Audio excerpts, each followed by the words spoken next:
اپنے مذہب کو چھوڑ کر لڑکیاں خاص طور پر آ رہی ہیں.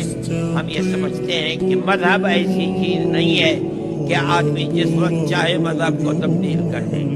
ہمارا یہ ماننا ہے کہ اگر ماں باپ کو فکر ہے، قوم کو فکر ہے اپنی آنے والی نسل کا، تو اس کو یہ چاہیے کہ اہل ثروت کی کمی نہیں ہے.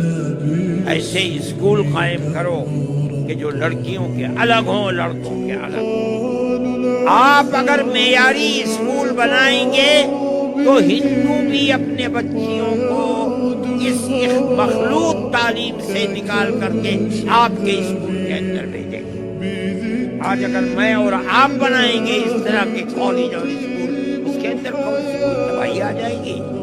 لیکن مسلمان کا حال یہ ہے کہ وہ شادی بیاہ کے اندر 10-20 کروڑ روپیہ ایک ایک آدمی خرچ کر دیتا ہے، لیکن قوم کی پریشانی کا خیال نہیں کرتا. آپ حضرات اس کو اپنی پالیسی بنائیں، لڑکوں کے الگ، لڑکیوں کے الگ اسکول بنائیں. ان اسکولوں کے اندر آپ تعلیم دیں، بچے کو یہ بتائیں کہ وہ کس دھرم سے تعلق رکھتا ہے.